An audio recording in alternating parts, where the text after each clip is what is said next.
Chers amis, est-ce que vous pensez qu'on peut commencer ou est-ce Oui, qu'il vaut mieux attendre un autre moment? non, non, on peut commencer. Alors bonsoir. Tout d'abord, je m'appelle Alexis Sigov. Je veux remercier tous les participants et les gens qui m'ont invité à être l'un des modérateurs de cette rencontre. C'est vraiment une joie, un honneur et une grande chance pour moi de participer à un dialogue qui, sans doute, va beaucoup nous enrichir tous. Avec nous aujourd'hui, Marie-Michel Poncet, artiste française. Avec nous également Nadia Bailly, euh, une artiste et une chercheuse d'art. Et bien sûr, la figure peut-être clé, si j'ose dire, de cette rencontre, Yarina Shumska, l'artiste ukrainienne qui se trouve en ce moment en Ukraine et qui va nous donner euh, le témoignage fondamental euh, ce que- sur ce que ça veut dire être aujourd'hui ukrainien, artiste, se trouver dans son pays menacé, souffrant. Qu'est-ce que ça veut dire aujourd'hui chercher un langage artistique? Qu'est-ce que ça veut dire aujourd'hui étudier et chercher un dialogue avec les étudiants? Je pense que ça va nous enrichir beaucoup. Donc, tout de suite, j'aimerais donner la parole à Marie-Michel Poncet. Comme ça, je pense que c'est très important pour nous de commencer par une introduction. Pourquoi cette rencontre? Pourquoi sur la plateforme est née? Et quel est le vrai sentiment qui anime ce désir de parler de l'art aujourd'hui? Bonsoir à tous. D'abord, je veux remercier tous ceux qui ont permis cette rencontre et dire vraiment à quel point elle est un fruit d'amitié et de ce que nous a permis et ne cesse de nous permettre aînés de faire naître des rapports, des liens et des connaissances bien plus riches que ce qu'on imaginait. Donc pour moi, je pense que c'est peut-être partagé par d'autres. C'est cette chose extraordinaire, on croit qu'on n'a pas grand-chose. Et puis, quand on se met à parler les uns avec les autres, on s'aperçoit qu'il y a énormément de richesses. Alors, il se trouve que, bon, j'ai connu Constantin Sigov il y a plusieurs années. Grâce à ça, j'ai connu Alexa. Et puis ensuite, j'ai connu aussi Nadia. Et Nadia m'a parlé de Yarine. Et bon, j'ai commencé à regarder des choses et puis on a parlé ensemble et c'est ainsi qu'est née la proposition de cette soirée qui est, elle a une part d'inconnu parce qu'on va faire connaissance les uns avec les autres. Je n'ai pas encore rencontré Nadia autrement. Je n'ai pas encore rencontré Yarina autrement que par Zoom. J'ai vu très peu Nadia, mais on a ce lien très fort ensemble qui est plus fort que du fait d'avoir peut-être passé beaucoup de choses ensemble. C'est que la pratique artistique est quelque chose d'infiniment personnel, mais de vital. Et c'est une des raisons pour lesquelles j'avais cette grande curiosité de parler avec Nadja et de lui demander comment elle avait connu Yarina et de parler avec Yarina et de lui demander comment dans cette situation si éprouvante et dramatique, comment continuer à vivre et puis est-ce que c'est possible de travailler, comment c'est possible de travailler, qu'est-ce qui est devenu le travail, qu'est-ce que sont devenus les artistes maintenant. Donc, je pense peut-être passer la parole à Nadia maintenant. Merci Nadia. Merci. Nadia, donc effectivement, on ne s'est pas beaucoup vu avec Marie-Michel. Et j'ai demandé, comme j'ai demandé à d'autres amis depuis le début de cette guerre, s'il pouvait y avoir une place pour entendre la voix d'une amie d'Ukraine en France. Et Marie-Michel s'est emparée de la proposition et m'a demandé de prendre la parole aussi avec vous ce soir. Et donc, je suis artiste, j'habite à Arles. J'ai 2 enfants qui dorment en ce moment au-dessus de ma tête. J'espère que ça va dormir. Et on s'est rencontrés avec Yarina, du coup, quand j'ai vécu en Ukraine il y a 12 ans ou 13 ans. J'ai étudié pendant 1 an à l'Académie d'art de Lviv, dans la chaire de sculpture monumentale. Et on a ça comme point commun avec Marie-Michel, puisqu'elle aussi est sculpteur. Et Yarina étudiait à ce moment-là dans la chaire de peinture monumentale. Et je l'ai rencontrée parce qu'elle venait à l'appartement où j'habitais donner des cours à Jessie, qui est présente ici, parce que Yarina parle 5 ou 6 langues, et notamment elle parle l'espagnol. Et donc, Jessie parlant elle aussi espagnol, Yarina veut me donner des cours d'ukrainien. Donc c'est comme ça que l'amitié a commencé. Voilà. Et on a beaucoup collaboré depuis le début de cette guerre, parce que ça m'a semblé évident dès le début qu'une voix francophone toucherait plus directement les cœurs des gens qui m'entourent. Et Yarina parle très bien français. Du coup, on a travaillé ensemble déjà à plusieurs reprises. Voilà.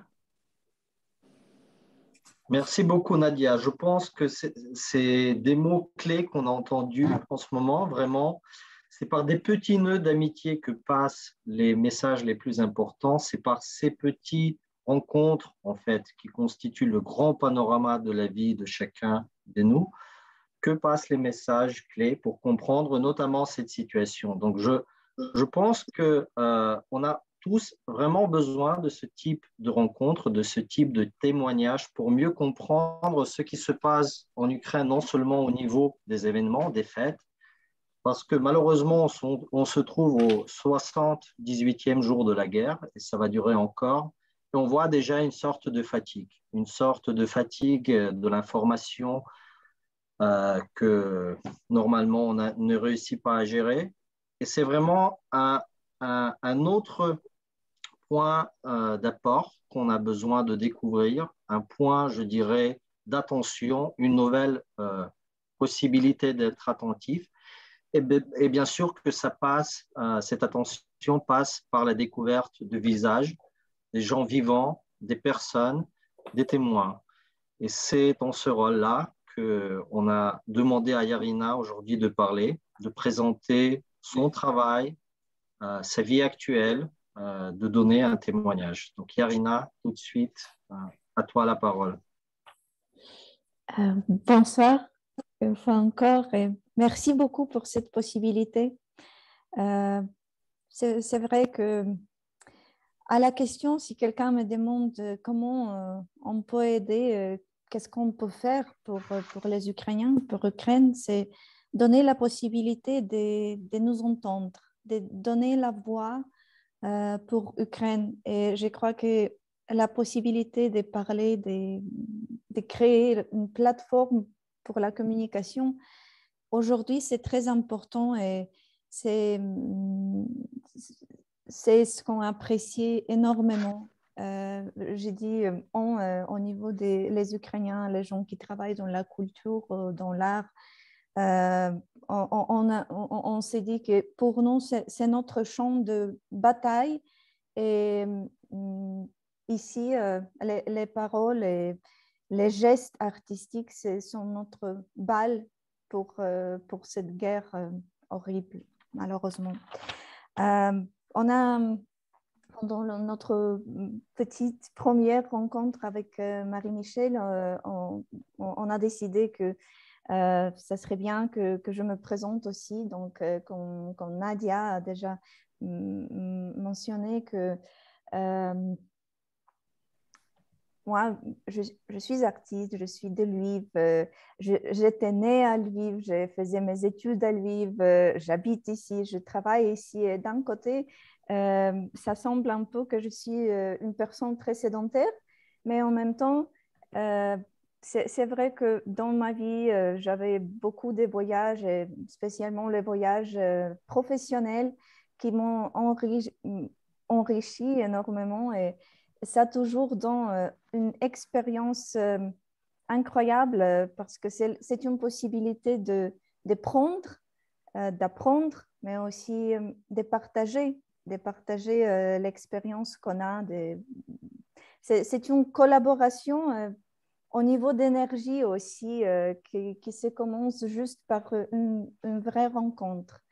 Et comme Nadia a dit que j'ai commencé mes études et ça s'est commencé par l'art visuel, c'était la peinture et peut-être que je vais partager l'écran ici. Oui. Oui.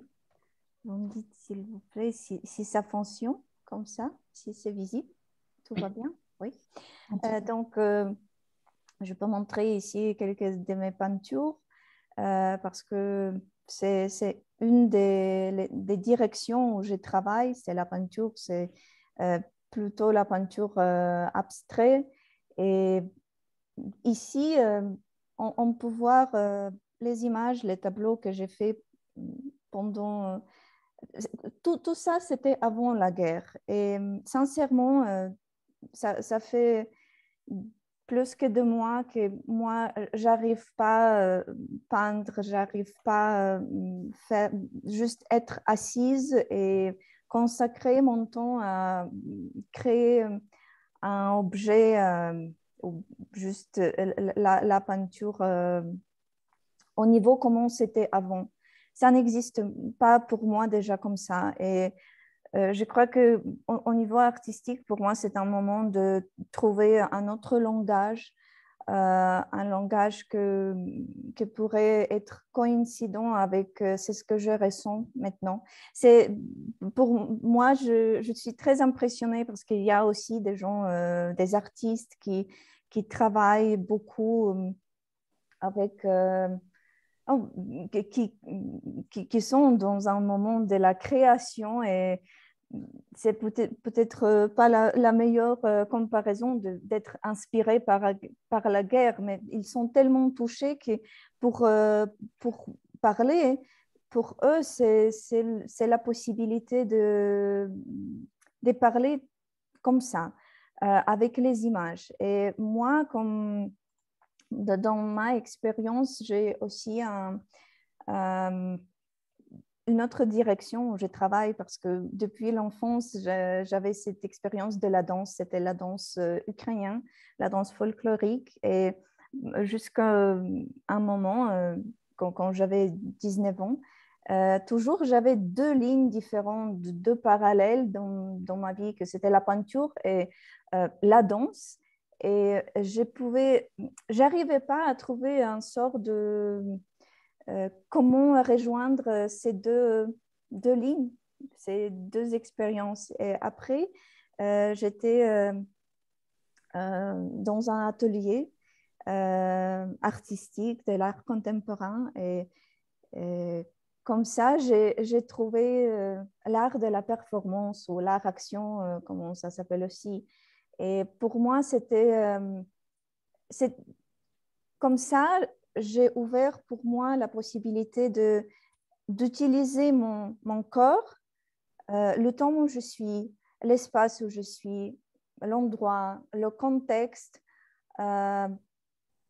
avec mon corps et créer comme ça une œuvre artistique, une œuvre visuelle, parce que ce n'était pas du tout juste à propos de...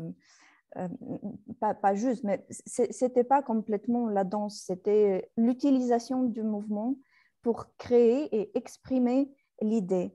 Et ici, les photos que je montre maintenant, j'ai choisi ça parce que c'était en Pologne et c'était en 2014. Et pour moi, cette performance est importante parce que c'était le moment quand Crimée est devenu ce territoire tellement bizarre pour aujourd'hui. On dit que c'est ukrainien et pour nous, c'est toujours ukrainien. Mais en même temps, tout ce qui fonctionne là maintenant, c'est vraiment russe. C'est cette confrontation très, très difficile et très douloureuse pour nous. Et c'est ce que j'ai senti, j'ai ressenti dans ces moments. C'était comme si tout était clair, tout était visible, tout était possible à comprendre, mais en même temps, il y avait quelque chose entre nous et entre tout le monde, entre nous et entre la Russie. Aussi, cette possibilité de regarder dans un trou et surveiller.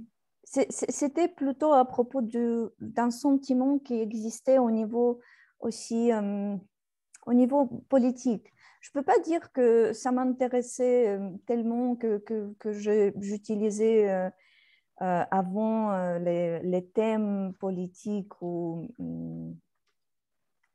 les situations créées par les situations politiques, mais ici, c'était très, très clair et très visible. Et, dans ce cas, quand j'étais invitée dans ce festival, je me suis dit, mais oui, c'est la mer, ici c'est une autre mer, mais pour moi, ça fonctionne dans un niveau un peu pareil, comme une sensation.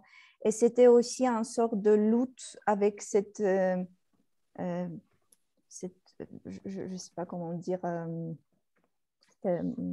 folie, non, c'est matériel transparent, mais qui est transparent, qui n'est pas trop visible, qui existe et en même temps n'existe pas. Mais il faut lutter avec ça. Il faut lutter parce que ça crée une sorte de séparation séparation dans l'espace, séparation entre les gens. Et dans les photos ici, peut-être on ne peut pas voir tout le public qui était là, mais c'était aussi, j'utilisais cet espace pour regarder les gens de loin, du près, d'être avec eux, d'être contre eux. Et à la fin, c'était juste comme un animal qui devait exister. C'est cet objet qui a apparu. C'était un sort d'animal qui a apparu pour exister dans sa propre vie. Mais la nature juste a mangé ça. Et c'était à la fin quelque chose déjà utilisé qu'on doit juste jeter à côté quelque part et vivre dans un espace libre. Et une autre performance que j'ai choisi aussi pour notre présentation aujourd'hui, c'est ce que je fais, c'était en prison. Il y a à Lviv ici un musée qui s'appelle le musée prison sur la rue Lonskого. Et c'était ça fonctionnait comme prison dans le XXe siècle. Et il y avait des Allemands, des Polonais, des pouvoirs russes aussi. Donc, la direction de cette prison, ça a changé, mais l'idée de cet endroit tellement horrible, ça ne se changeait pas. Et il y avait beaucoup de gens qui voulaient défendre l'idée ukrainienne, l'idée de notre pays pendant des années, pendant des décennies. Et un de notre ami, Roman Haïditchouk, c'est plutôt pour les filles que je suis sûre qu'elles le connaissent.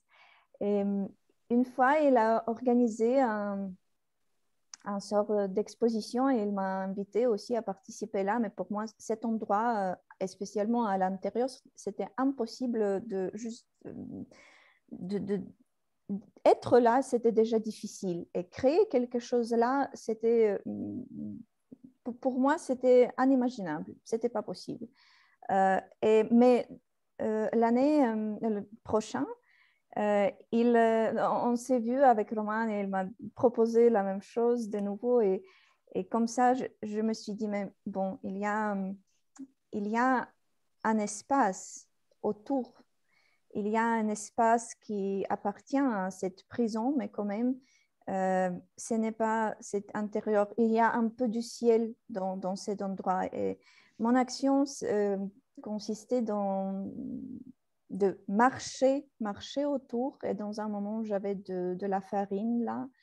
Et Comme ça, c'était le trace de cette farine et après, ça est devenu dans la pâte. Et l'eau que j'ai utilisée, c'était l'eau de la pluie qui était juste un jour avant. Et cette pluie, elle avait fait le trajet autour de tous ces bâtiments, toute cette prison pour couler jusqu'au bout. Et comme ça, quand j'ai entendu et j'ai vu, parce que j'étais là par hasard en vrai ces jours-là, dans la prison, je suis venue pour voir, pour régler quelque chose et pour savoir, regarder une fois encore comment j'aimerais faire tout ça, comment j'aimerais organiser l'espace. Et quand j'ai vu j'ai vu que c'est la pluie et j'ai entendu qu'il y a la pluie, l'eau qui coule parce qu'il y avait un trou dans ces bâtiments. Et je me suis dit, d'accord, c'est juste l'hasard qui crée cette occasion de créer quelque chose ensemble avec cette situation. Et pour moi, c'était important de faire la pâte parce que c'est comme créer le pain, de faire le pain, mais en même temps, ce n'est pas complètement le pain mangeable. Et c'était l'allusion au sentiment qu'il y avait les gens qui habitaient là, parce que ces ciels, c'était un sort de ces pains mangeables, mais en vrai, c'était pas possible de manger là, ou juste le pain et l'eau, c'était deux matériels qui pouvaient nourrir physiquement les corps des gens qui étaient là. Et donc, pour moi, tout ce contexte et toute l'histoire de cet endroit, de ces bâtiments, c'était très important. Et pour moi, cette performance est aussi très spéciale parce que ici, on peut voir la collaboration avec le vrai corps humain, la personne d'aujourd'hui, on dirait, et en même temps de travailler et retravailler l'histoire et aussi le contexte qui existait, qui existe aujourd'hui. Et c'était et aussi essayer de repenser, réfléchir sur ça et aussi poser la question à la public qui était là avec nous. Et enfin, il y avait des traces que je fais avec cette pâte sur le mur. C'était aussi comme les traces de balles après tirer. Et il y avait tout ça, tous ces petits signes après forment, toutes ces traces, ça forme un ouvre spatial qui aussi dans le moment réel crée une sorte de collaboration avec le public, même sans parole, mais grâce à ce geste. Et c'est pourquoi j'apprécie énormément et c'est important pour moi cette sorte de direction dans l'art, comme l'art de la performance, parce que c'est une possibilité unique de travailler dans ces moments-là, là où on est, là où on peut juste faire une réaction aussi plus ou moins vite et utiliser ces moments donnés. C'est présente. Qu'est-ce que c'est être présente et comment est cette présence maintenant dans cet endroit, dans ces moments, avec les personnes qui sont. Et c'est d'apprécier ces moments aussi. Et ça, c'est une petite vidéo parce que c'est aussi, quand on parle à propos de la performance, c'est important de voir, d'être là, de voir ça. Et aucune documentation et aussi la photo, ça ne peut pas nous raconter trop à propos du mouvement, à propos du son, ou c'est ce qu'on peut sentir. Mais c'est pourquoi ici, j'ai décidé de montrer, il y a une petite vidéo d'une minute, c'était faite pendant la période de la Covid. Et c'était une organisation d'Argentine qui a organisé un événement qui s'appelait Rien, et comment on peut parler sur rien. Qu'est-ce que c'est rien pour chaque artiste qui était invité à ça. Et ici, je vais juste montrer cette petite idée que j'avais et comment j'ai participé là.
Et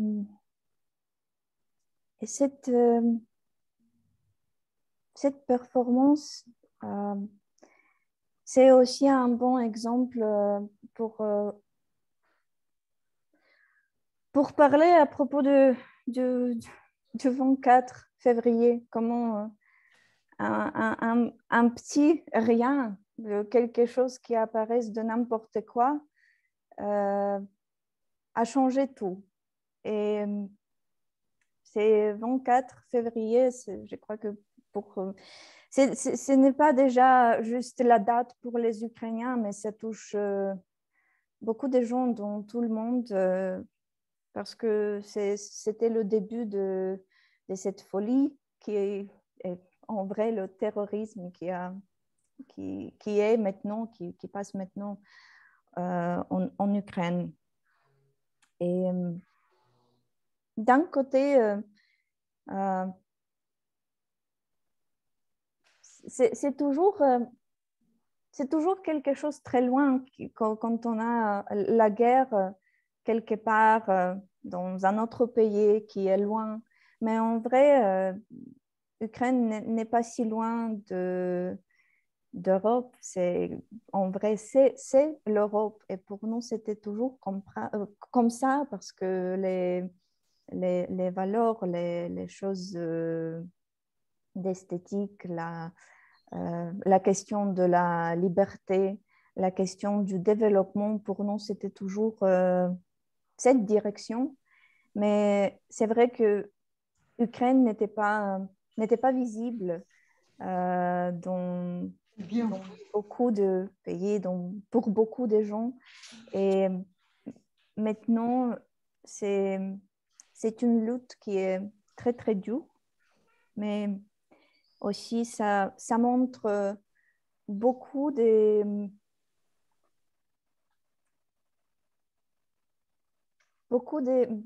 ne sais pas comment dire, mais aussi beaucoup de dignité. Et je crois que c'est un nouveau étape pour nous et aussi pour tout le monde. Et en donnant la réponse à la question comment c'est être artiste maintenant, comment c'est travailler, parce que oui, je suis artiste, mais aussi je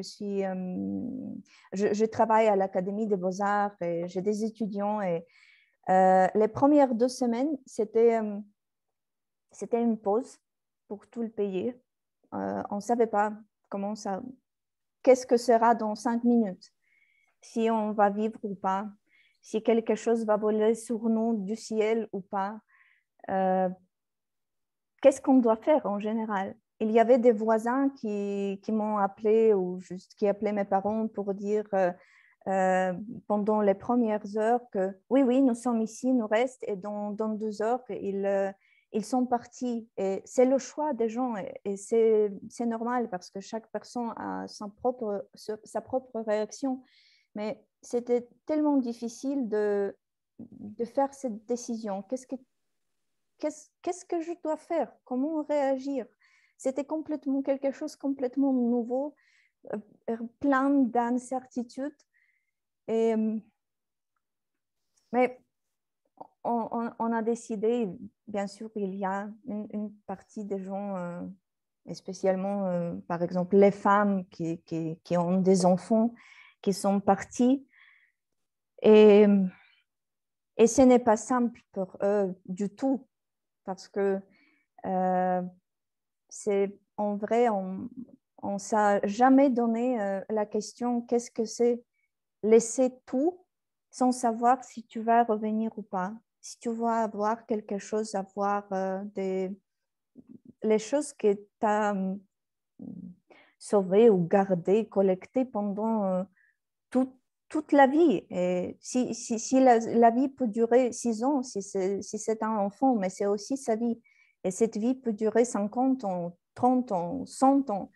Et c'est toujours difficile de juste laisser tout.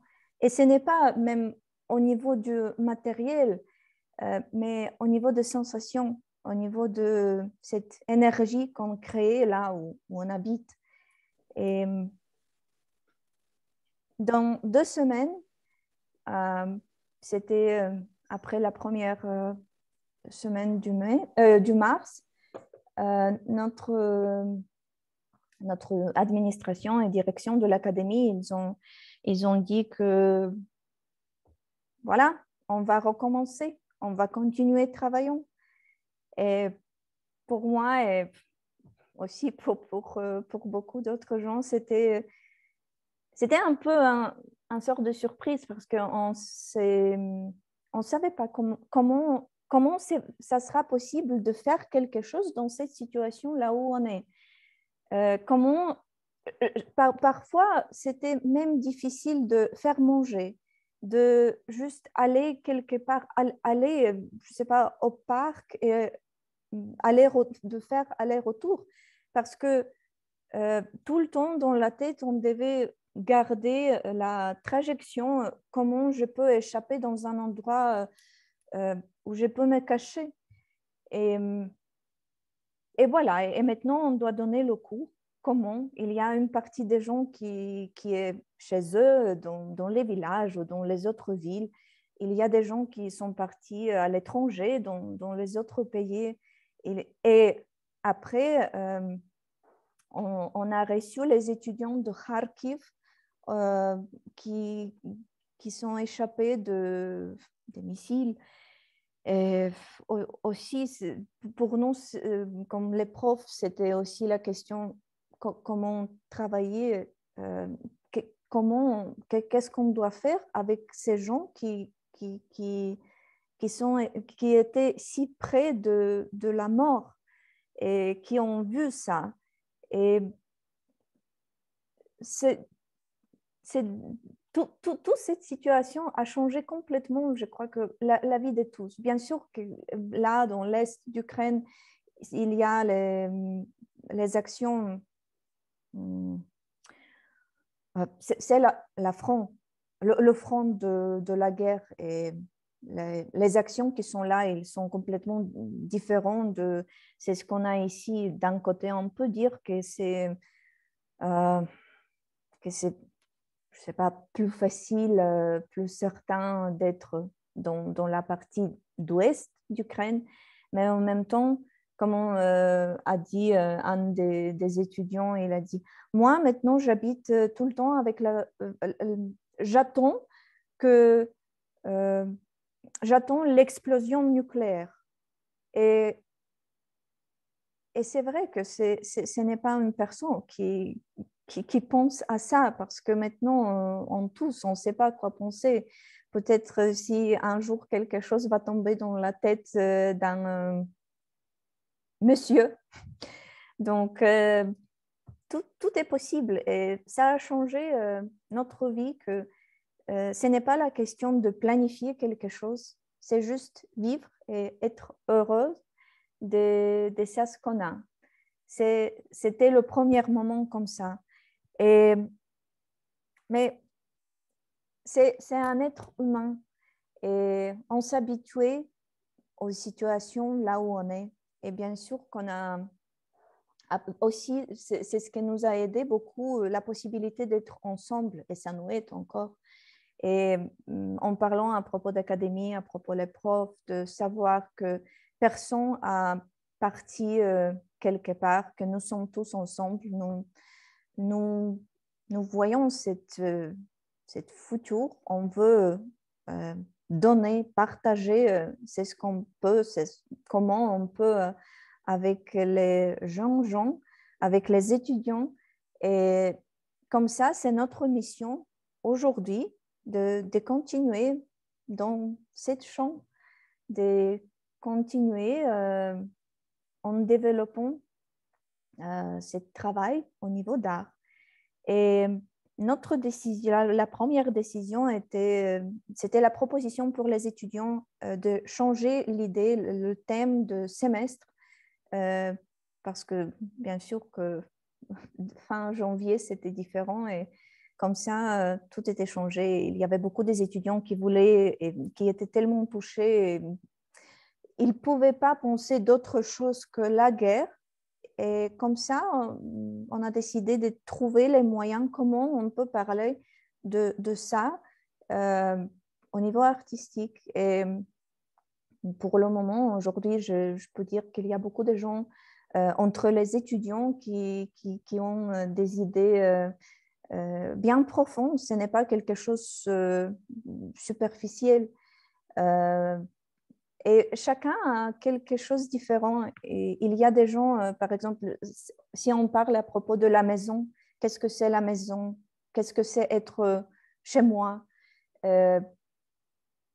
Ça dépend énormément d'où viennent les gens, de quelle région, où on est, comment ils acceptent ça, mais aussi de chaque histoire individuelle. Et quelqu'un veut parler à propos de la maison.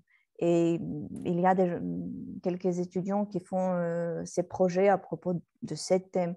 Il y a aussi quelqu'un qui travaille avec les fenêtres, parce que la notion de la fenêtre, ça changeait énormément. Si avant, on a cherché de la lumière qui peut nous donner la fenêtre, maintenant dans les maisons, dans l'architecture, il y a les grandes vitrines qu'on peut voir, et maintenant ça est devenu une sorte de danger qu'on voit dans chaque vitrine comme ça. Et les gens ont commencé, les habitants, je veux dire, ils ont commencé de couvrir les fenêtres avec des choses très, très différentes. Parfois, ce sont les sacs avec du sable. Parfois, ce sont les livres. Parfois, ce sont le kilim. Les scotch, non? Ні, килим на підлогу. Les tapis. Ah oui, merci. Avec les tapis, c'est ce qu'on peut voir dans cette fenêtre. C'est tellement intéressant et ça change notre façon de penser qui était d'un sort traditionnel, et comme ça est devenu quelque chose d'un côté bizarre, mais pour nous maintenant ici, c'est normal. C'est normal, ça est devenu la réalité là où on vit. C'est ce qu'on peut faire aussi. Il y a une fille, par exemple, qui a dit que pour elle, la première fois quand elle a entendu le son de la sirène, elle a dit, je ne savais pas qu'est-ce que c'est, parce que pour moi, c'était la première fois que j'ai entendu ça. Et il y a des endroits dans la ville où on peut entendre 5 ou même 9 sirènes en même temps, et ça donne une polyphonie fantastique. Et maintenant, moi aussi, chaque fois quand j'entends ça, je cours dans la rue et je pense à Anna.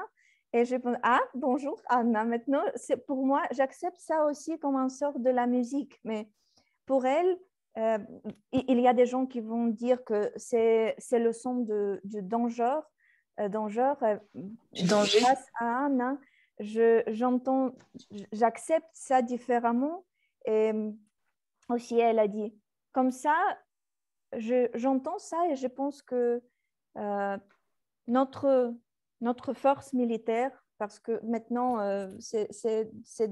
avant, force militaire, c'était quelque chose que avait rien super cordial, au moins pour moi, mais maintenant, ça a tellement changé parce qu'il y a ce ne sont pas les hommes ou les femmes juste très, très loin de la vie réelle. Ce sont notre ami, notre frère, notre épouse, notre mari, notre père, aussi les fils. Et comme ça, c'est notre famille, là, en défendant notre pays.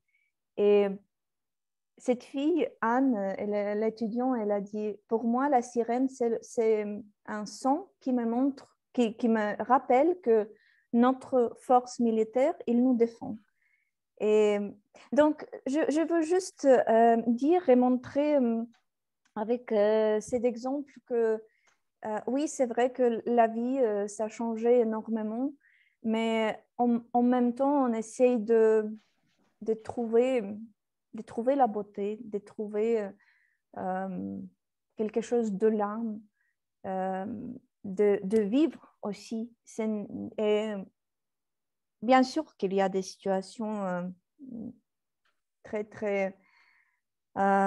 qui font bâtir le cœur, mais qui sont difficiles. Mais c'est à moi, j'essaie de me tenir et de chercher quelque chose du bien, de faire quelque chose du bien, de partager ce du bien, du bon que je peux. Et comme ça nous tient aussi. Si chacun essaye de trouver le sens dans la vie qui l'entoure, mais c'est déjà un autre niveau parce que avec Alexis, on a parlé, il a dit, oui, c'est important. Au début, on avait une sorte d'euphorie, quelque chose que on tous croyait que ça va durer quelques semaines, c'est tout. Après, on a compris que ce n'est pas la question de semaines, c'est la question de mois ou même plus. Mais bien sûr qu'on espère que non, que ça ne va pas durer trop longtemps, mais il faut juste être... C'était un moment d'être brisé avec la réalité et de comprendre que ça ne peut pas être tout comme on veut. Il y a des choses qu'on ne peut pas projeter dans le futur. Et maintenant, on essaye de trouver la certitude dans chaque moment et de vivre avec cette certitude. Et aussi de faire beaucoup, parce que je crois que presque chaque personne ici, mais c'est vrai que aussi en Europe et dans tout le monde, il y a beaucoup de gens qui travaillent comme les volontaires, qui aident, qui cherchent, qui trouvent, parce qu'il y a, pour le moment ici, il y a un manque permanent on dirait de médicaments, de vêtements on dirait spéciaux, parfois aussi au niveau d'académie, si on a la salaire qui est coupée parce que c'est la situation dans le pays comme ça et il y a des étudiants qui n'ont pas des possibilités pour acheter 10 ou 20 grands papiers pour faire tout ce qu'ils veulent. veulent parce que juste, ils n'ont pas cette possibilité financière. Mais en même temps, on essaye de trouver les autres possibilités, de faire quelque chose de rien, comme j'ai dit avant, de travailler, par exemple, avec la performance, dans le cours de la performance, avec l'espace, et essayer de juste sentir là où on est. Et si on peut créer cette sensation et partager ça avec la public et aussi toucher quelqu'un avec ça, c'est déjà une grande qualité. Et je crois que ça va donner quelque chose de nouveau pour tous. Et je dirais que pour nous maintenant, c'est aussi au niveau artistique, d'un côté, c'est la possibilité d'expérimenter, de chercher, mais aussi ça bouge. C'est juste que pour quelqu'un, ça prend beaucoup plus de temps pour faire la réflexion de ce qui a passé, de cette chose horrible qui était à Bucha, à Irpin. On ne peut pas imaginer ce qui passe à Mariupol. Et depuis le début, on n'a pas des chiffres des personnes mortes qui étaient les victimes des troupes russes et des armées russes. Mais en même temps, les artistes,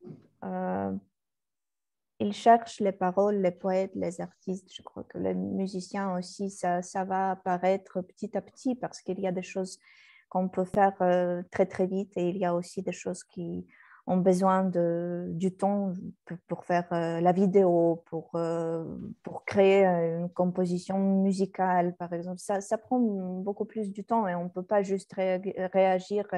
Ça arrive, bien sûr, mais c'est rare quand c'est juste comme ça, comme un flèche, un éclat. Oui, et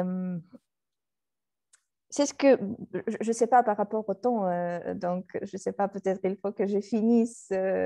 Juste, j'aimerais dire que c'est ce qui était très, c'est ce que m'a soutenu aussi, et c'était très dur et très important parce que au début du mars, Nadia, on a parlé avec Nadia et son mari Simon. Et Simon, il est danseur et ils m'ont proposé de faire une collaboration et de faire une sorte de la performance, on dirait dirigée, parce que c'est la performance comme idée faite par moi, mais ce sont les danseurs, un groupe de danseurs collectés par Simon, et ils vont faire réel cette performance en utilisant le chœur, en utilisant, on dirait, la partiture, une sorte de partiture, et ça va être le 21 mai à Avignon. Et pour moi, au début, cette proposition, ça sonnait comme quelque chose d'irréel, mais enfin, pas à la fin, c'était juste après deux jours après cette proposition, parce que je ne pouvais pas même imaginer comment faire, qu'est-ce que je dois faire, qu'est-ce que je peux dire, mais c'était un processus qui s'est commencé, et grâce à ce mouvement du côté de Nadia et Simon, ça a créé quelque chose. Et sincèrement, je suis très, très pressée de voir, de savoir comment ça va fonctionner, parce que même pour moi, c'est une nouvelle sorte de collaboration. C'est comme ça, en distance, que normalement, je suis habituée d'utiliser moi, mon cœur, pour faire quelque chose, et ici, c'est pour autre gens. Donc, c'est une question, et comment ça va aller, mais j'espère que ça va aller bien. Et juste pour finir, je vais lire un petit morceau du texte que va apparaître dans cette performance. C'était, quand j'écris ça, c'était d'un côté un peu frais, mais aussi il y a toute l'âme, toute mon âme et tout ce que je sens, tout ce à quoi je pense. Et je crois que ça aussi reflète au moins un côté des gens qui sont là, qui habitent là, ici, maintenant. Je veux regarder le ciel sans anxiété. Je veux écouter les oiseaux sans angoisse. Je veux faire voler mes pensées. Je veux vivre dans la vérité. Je veux être chez moi en vrai. Je veux tellement de la liberté. Je veux de la confiance et je veux rêver. Je veux m'allonger dans l'air. Je veux crier fort de joie. Je veux une joie tranquille. Je veux te faire un câlin. Je veux de la sécurité à la maison. Je veux être dans la patrie. Je veux de la lumière dans mon cœur. Je veux de la vraie vie. Merci. Merci d'écouter mon long monologue. Yarina, merci énormément. Je pense que c'est vraiment frappant, le texte que tu nous as présenté à la fin. Je pense que, en fait, sans se tromper trop, on peut dire que ça représente assez les espérances et les grands désirs de chaque Ukrainien, en tout cas les miens aussi. Souvent, la guerre, ce qu'elle fait, elles essaient de nous priver voilà, de cette joie très simple, des rapports très simples mais fondamentaux. Et voilà, c'est le désir qui anime le cœur, c'est justement tous ces espérances d'écouter, penser, vivre, comme tu l'as très bien décrit. Avant de donner la parole à Marie-Michel, et ensuite je vais demander aussi à vous, chers amis, de préparer vos questions. Je veux justement dire que vous pouvez soit envoyer vos questions dans le chat, soit les préparer et ensuite lever les mains et on va vous donner la parole. Donc, peut-être si Marie-Michel, vous pouvez donner votre parole, ajouter votre parole à ce qu'on vient d'entendre. Pour moi, c'est difficile de parler après les derniers mots de Yarina, qui m'ont beaucoup touchée. En l'écoutant, je la remercie de tout ce qu'elle a dit, et comme elle l'a dit. Et je te dis simplement une chose qui m'est venue à l'esprit. Il se trouve que je suis très attachée, je lis beaucoup de littérature russe et j'avais été bouleversée en lisant Chalamov et puis après aussi en voyant des choses à propos de ce qui s'est passé, des œuvres qui ont été faites à propos de la Shoah. Bon, je dis ça parce que ce qui m'est resté, c'est une espèce d'intensité mystérieuse qu'on touche si rarement, du goût de la vie, du prix de la vie, du fait d'être en vie. Et il me semble que Yarina a dit des choses pour moi qui nous rappelaient ça. Et qui ne sont pas des choses compliquées. Mais bon, je pense que peut-être dans le travail auquel sont appelés les artistes, enfin, le défi qui est devant eux, c'est qu'il y ait une présence dans l'œuvre qui donne cette intensité de vie, enfin, qui fasse percevoir ce mystère intense de la vie. À travers des choses, c'est toujours à travers des choses particulières. Voilà. Merci. Merci beaucoup. Merci beaucoup. Nadia, est-ce que je peux demander également de donner la parole?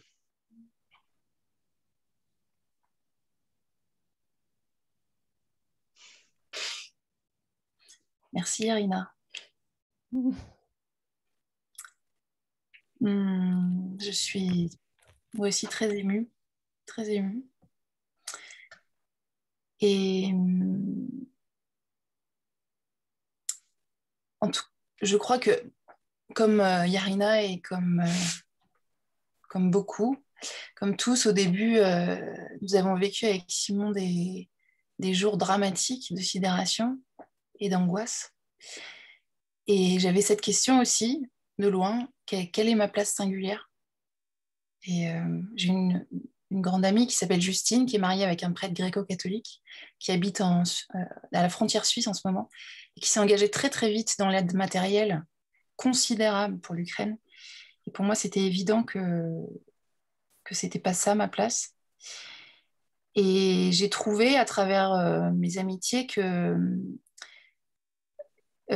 donner la parole à mes amis d'Ukraine pour que ce soit entendu en France, c'était un engagement extrêmement fort politique pour l'Ukraine, parce que par cette méthode, les cœurs étaient beaucoup plus durablement et profondément touchés pour susciter un engagement que devant les nouvelles politiques et les journaux, etc. Mais j'ai aussi découvert que en donnant la parole, quelque chose se passait aussi en eux. Et c'est ce que tu racontais, Yarina, que tu n'étais pas du tout disponible pour un travail créatif. Mais le fait que Simon te fasse cette proposition, ça t'a fait prendre la parole aussi à cet endroit-là de la création. Et on a organisé avec Romane, que tu citais tout à l'heure, une exposition de son travail à Arles.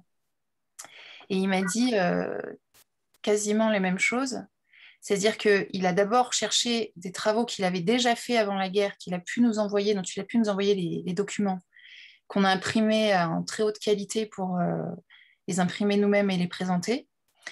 Mais en fait, dans cette dynamique de concevoir une exposition, ça l'a remis dans une dynamique créative.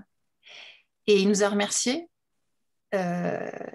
d'avoir été la demande qu'il a remis dans un lieu. Et il disait des mots assez proches des tiens.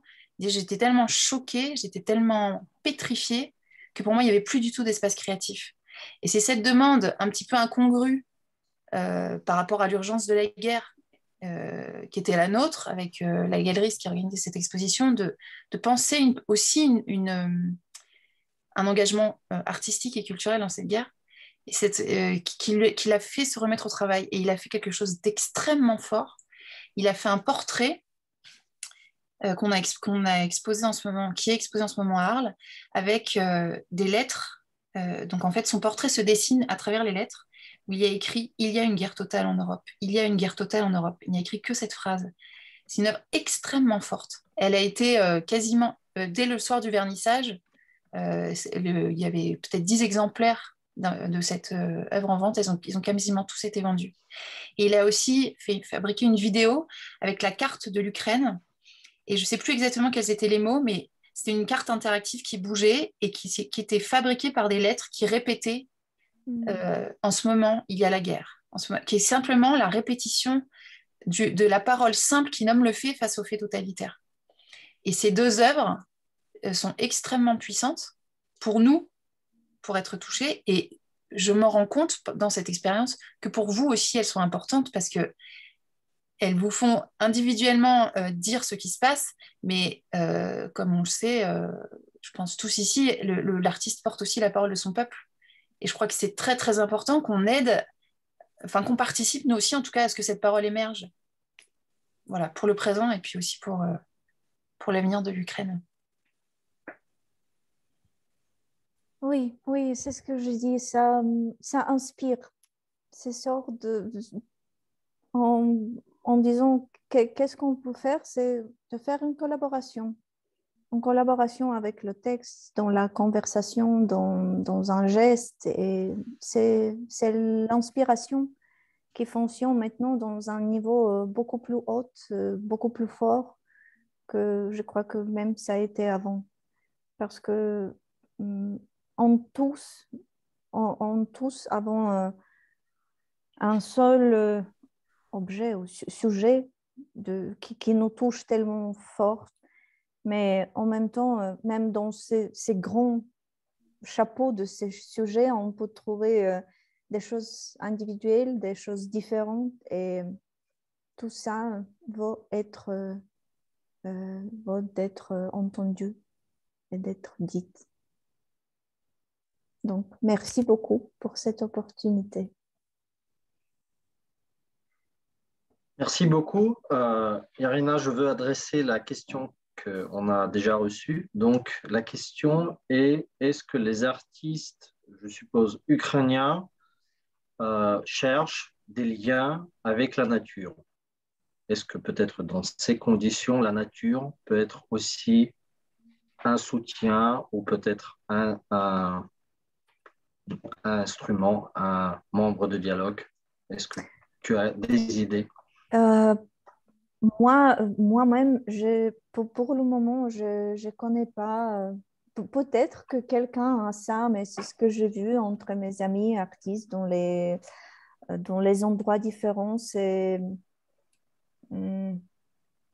plutôt la vie, juste la vie avec tous ces contextes qui sont maintenant là où on est, que ça nous influence énormément. Aussi, on peut dire la connexion avec la nature, mais le ciel, c'est aussi une sorte de la nature qui nous inspire. Mais pour nous, le ciel, c'est une sorte de danger maintenant. C'est une grande question. Qu'est-ce que je peux attendre de ce ciel? Pour nous, le mot que quelque chose a volé ici, ça, je ne peux pas dire, je ne sais pas il faut savoir très, très bien les nuances du langue, mais en ukrainien, c'est prelitilo, que ça a déjà volé ici et ça a changé complètement la notion qui existait avant. Aussi, beaucoup de mots qui étaient juste très simples pour nous. Par exemple, un hérisson, c'est aussi, ça vient de la nature, un animal, mais un hérisson maintenant, c'est une sorte de la défense du métal qu'on fait contre les... comment ça s'appelle les cars Les chars. chars, oui, contre les chars. Et ici, partout, mais je crois que pour nous, la nature, bien sûr que pour moi, c'est une sorte d'inspiration au niveau vital. Parce que maintenant, si je vais au parc, je vais dans la rue, juste je me réveille, je vois le soleil, que ces jours, ça a commencé, que c'est déjà le début du jour, ça se continue, la vie se continue, ça change complètement notre rapport à ça. Et bien sûr que le printemps inspire et ça donne aussi d'énergie, mais je crois que on cherche les liaisons entre la nature et notre sentiment. C'est ce qu'on survit. Et pour nous, maintenant, c'est plutôt à propos de ça, parce que j'imagine pas de parler juste à propos des fleurs, juste comme une fleur, ça n'existait pas. Même si je vais prendre une fleur, c'est déjà un geste avec une autre sensation qui existait avant, quelques mois avant. Ouais. Merci beaucoup. Fabrizio, à vous la parole. Merci, bonsoir Yarina. Moi j'ai une question. J'ai été très frappé le long de toute la soirée par vous-même. Vous parlez de choses pour nous très difficiles et vous nous avez montré beaucoup de choses que vous faites, que vous dites, que vous avez vécues. Et dans tout ce que vous dites, même les derniers mots que vous avez lus, il n'y a jamais de la plainte, jamais de la haine et même pas de la tristesse. Vous nous avez parlé toujours d'une façon rayonnante, de quelqu'un plein de vie. Alors, ma question est de savoir si vous avez conscience de cela, de vous-même, et si vous pouvez me dire de quoi vous naît cette plénitude de vie et d'espérance. Merci beaucoup, Fabrizio.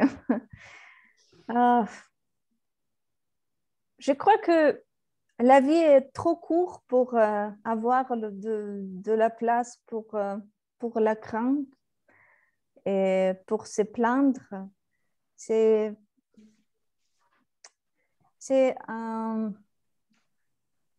quelque chose de très important pour moi qui me donne envie de vivre pendant les derniers mois de ma vie personnelle aussi.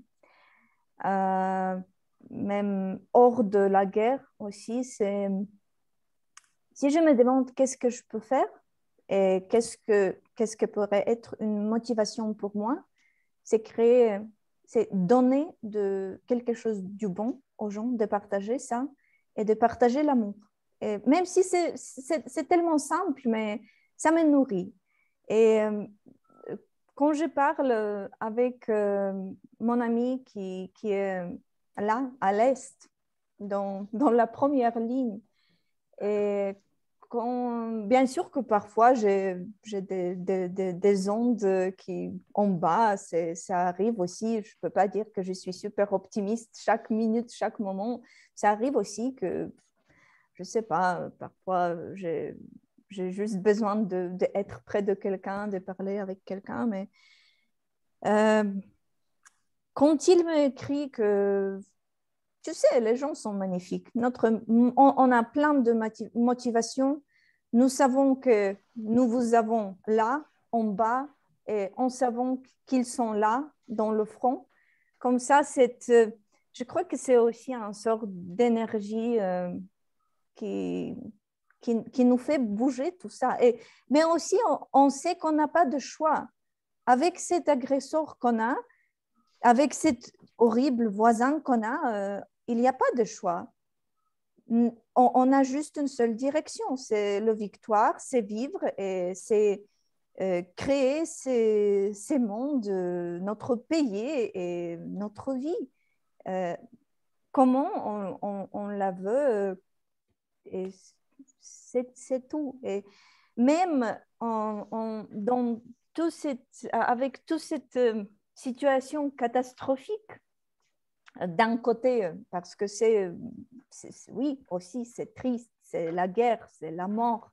Il y a chaque jour, on a quelques soldats morts, on dirait les enfants, parce qu'ils ont 20 ans, 19 ans, parfois 30 ans, et les gens, les mecs, ou parfois aussi les filles, qui sont pleins de la vie, pleins d'énergie, avec les cœurs athlétiques, magnifiques, c'est juste pour vivre et tout. Et il y a chaque jour une messe dans l'église pour dire au revoir aux ces gens. Et ça, c'est très, très difficile, mais d'autre côté, c'est ce qui nous donne de la force aussi, je crois. C'est parce que c'est la possibilité que tout le monde puisse voir, c'est ce qu'on a vu pendant les années, le vrai visage de la Russie, le vrai visage de aussi Union soviétique, parce que c'était la réalité, mais c'était la réalité horrible qui existait. Et pour moi, les premiers jours de la guerre, j'ai parlé tout le temps avec ma grand-mère qui est morte, ça fait quelques ans, mais elle est toujours dans mon cœur et ces conversations sont toujours avec moi. Et quand elle m'a raconté des histoires de sa enfance, sa adolescence, pour moi, c'était toujours tellement bizarre. Je pense, bon, elle invente quelque chose. Ça ne peut pas être vrai. C'est tellement horrible. Je crois que c'est quelque chose qu'elle rajoute là. Mais non, mais juste avec ça, c'est pas ouvert un tout petit peu pour nous, mais maintenant, cette vérité est ouverte pour tout le monde. Et je crois que ça, c'est un point exceptionnel dans la vie contemporaine. Et, oui. Merci beaucoup, Yarina. Question suivante. Pour vous, dans cette situation, quelle relation à Dieu vivez-vous? J'ai pris chaque jour, chaque matin, chaque soirée et je suis très, très touchée quand j'écoute parfois les monologues ou les vidéos des soldats, et parce que pour eux, c'est la confrontation avec la mort, c'est la question, c'est tout près. C'est pas, d'un côté, c'est pas simple d'aller là, d'être là, et tu sais pas si tu vas revenir, retourner ou pas. Mais chaque deux, bon, je peux pas dire pour tout le monde, mais il y a ces personnes que j'aime écouter, qui me font aussi une sorte de motivation avec son optimisme. Et ce sont les personnes croyantes. Et on croit dans les miracles. On croit que ça existe. Donc, et même si il n'y a pas de crainte, il n'y a pas de peur parce qu'on sait qu'il y a une autre vie après. Et s'il n'y a pas quelque chose là maintenant, si ça arrête ici, donc moi je suis sûre que ça se continue là. Et je crois que c'est un monde même beaucoup plus magnifique que celle que là où on vit maintenant. Mais c'est notre mission de le faire mieux ici, de le améliorer. Donc, on travaille sur ça. Merci, je ne sais pas si c'était la réponse, mais j'espère. Je pense que c'est très profond comme réponse et même ce que tu as dit à propos des monologues des soldats, c'est quelque chose qui fait beaucoup réfléchir, voilà, sur le sens large de notre expérience religieuse. C'est quelque chose vraiment de très puissant. Je veux me servir de ma situation privilégiée et te poser une question moi aussi. Souvent, je pense qu'une des questions qui fait beaucoup souffrir nous, les Ukrainiens, et là, je peux dire moi, et je suppose toi aussi, c'est la simple question, comment ça va? Ça fait souvent mal de l'accepter comme une question, parce qu'à vrai dire, pour y répondre vraiment, il faut vivre un tel témoignage comme tu nous l'as offert aujourd'hui. On ne peut pas dire en 2 minutes ça va bien ou ça va mal. Dire bien, ça semble trahir l'expérience que tu es en train de vivre. Dire mal, ça semble un peu inviter l'autre à la blessure à laquelle il est peut-être il n'est pas prêt. Donc je passe à la question, c'est que comment peut-on inviter l'autre à entrer dans la souffrance. Parce que souvent, et ça aussi au niveau politique, par exemple, on sent souvent parler qu'il faut vite passer à la paix. C'est comme si la paix n'est qu'un contexte habituel. On ne veut plus entendre parler de la guerre, des morts, des bombes, des enfants qui restent sans leur mère, etc. Donc une paix plutôt comme forme, plutôt que quelque chose avec un profond contenu. Et en même temps, pourquoi cette question, pourquoi cette précipitation vers la paix? Il me semble que souvent notre culture, la culture européenne, a perdu la capacité d'être présent devant la souffrance. Donc on veut courir en avant pour ne plus se fermer sur la souffrance. Et je doute qu'une vraie espérance est possible dans cette course, que la vraie espérance qu'on peut découvrir, elle a besoin de découvrir la vraie souffrance, elle aussi. Voilà, ma question, comment parles-tu ou penses-tu que c'est possible de parler de la souffrance comme un point culminant pour retrouver la paix dans, voilà, dans le sens profond?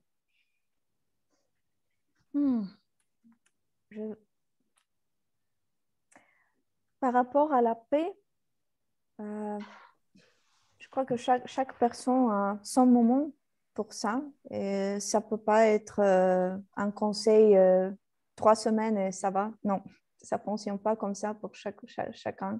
Il y a des situations aussi différentes. Maintenant, quand j'entends, quand je pense à propos des épousses, des femmes, des gens qui sont à Azovstal, à Mariupol, ces garçons qui n'ont pas des parties de son corps et ils n'ont pas de la possibilité d'être sauvés là maintenant. Et ce n'est pas la question du jour, c'est la question des heures pour quelqu'un aussi. Et ça, c'est très difficile. Et je ne peux pas donner un conseil ou parler au niveau de sa situation parce que je ne suis pas dans cette situation. Et c'est aussi différent, même si on est tous en Ukraine, mais bien sûr que l'Ukraine, si en allant à l'étranger, c'est l'unité, mais en étant ici, c'est aussi, il y a Est, Ouest, il y a Sud, il y a Centre, et au niveau de la lutte, comment ça passe, de la guerre, comment ça passe, il y a des endroits beaucoup plus compliqués, et par exemple, mais en même temps, ici, ça fait déjà, non, à partir du samedi, donc presque une semaine, c'est la première fois depuis la guerre qu'on vit sans sirène. Mais je ne peux pas dire que je suis en plein relax, que tout est super bien. Je suis tout le temps dans la tension, j'attends ça. Je continue d'être prête que ça va arriver, ça peut arriver. Mais par rapport à cette paix, à la paix, je me suis dit que oui, il y a des moments aussi pour la souffrance. Je ne peux pas juste fermer les yeux et dire que je ne le vois pas parce que même en étant dans la paix, sans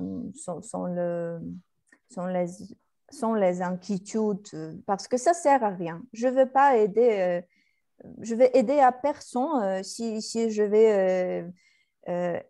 si je vais trembler, si je vais, je sais pas, crier ou pleurer tout le temps. Juste. Bien sûr qu'il y a des situations, il y a des gens qui sont les réactions comme ça, mais je peux dire à propos de moi.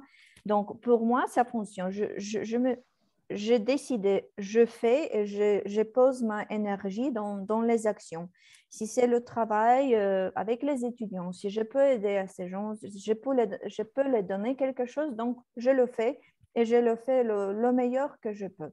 Et ça me donne aussi, ça me donne la paix, ça me donne de faire quelque chose, d'aider, d'être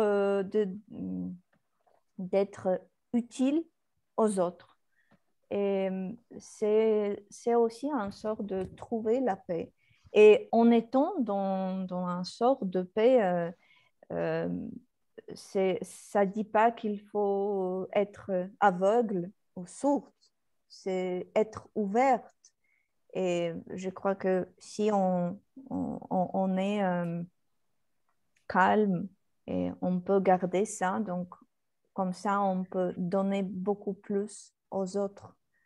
Et c'est la possibilité de l'utiliser. Merci beaucoup, Yarina. Merci beaucoup. Je pense que vraiment, ce qu'on vient de vivre avec cette rencontre, grâce à toi, c'est une nouvelle possibilité de voir, de percevoir la présence de l'événement tel que la guerre et tel que les visages, les gens qui la vivent constamment, chaque jour, et qu'il y a aussi un langage possible à répondre, non pas au même niveau, mais je dirais à un niveau infiniment plus puissant, tel que le langage humain que tu viens de nous offrir. Donc, merci beaucoup. Je pense que chacun de nous va aujourd'hui laisser cette rencontre avec ses propres images, ses propres idées clés. Pour moi, ça sera l'image du ciel dont tu as parlé, le ciel qui est toujours pour nous l'espace de l'espérance et en même temps qui est la source de la menace.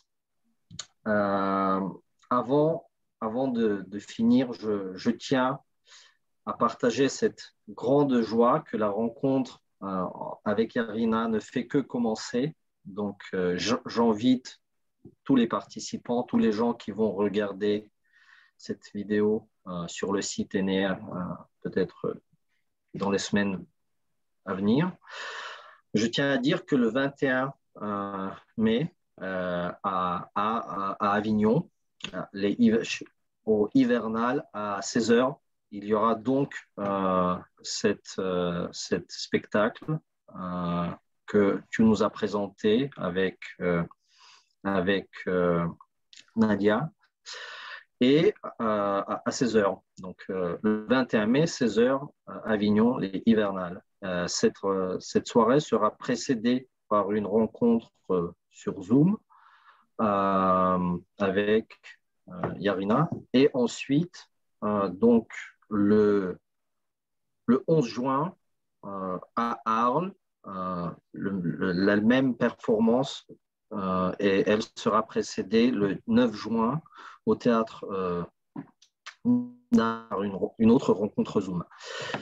Et bien sûr aussi dans le cadre des activités de Enea, tous les participants auront la possibilité de regarder en streaming, en direct sur la plateforme.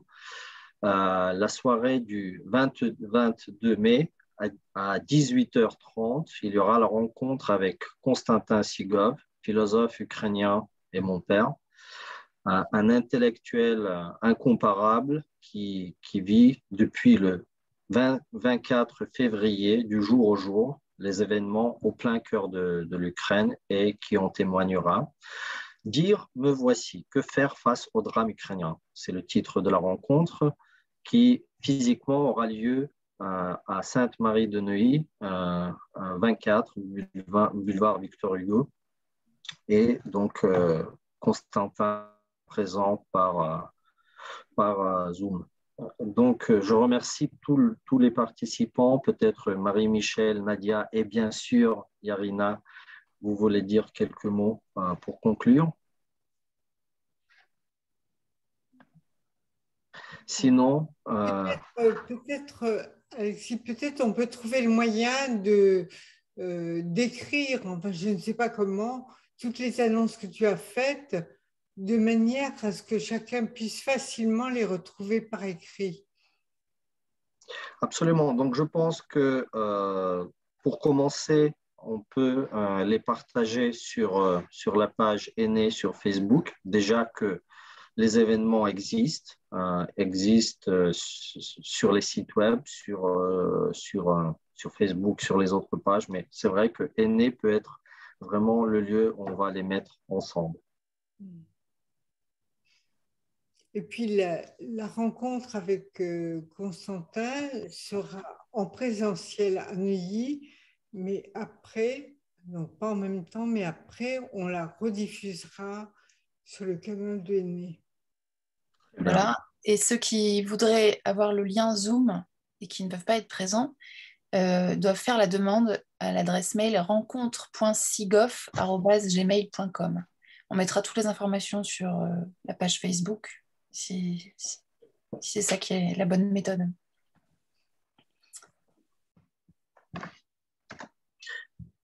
Eh bien, chers amis, je vous remercie de cette rencontre. Merci Yarina, Nadia, Marie-Michel et bien sûr chaque participant qui a rendu cette rencontre possible.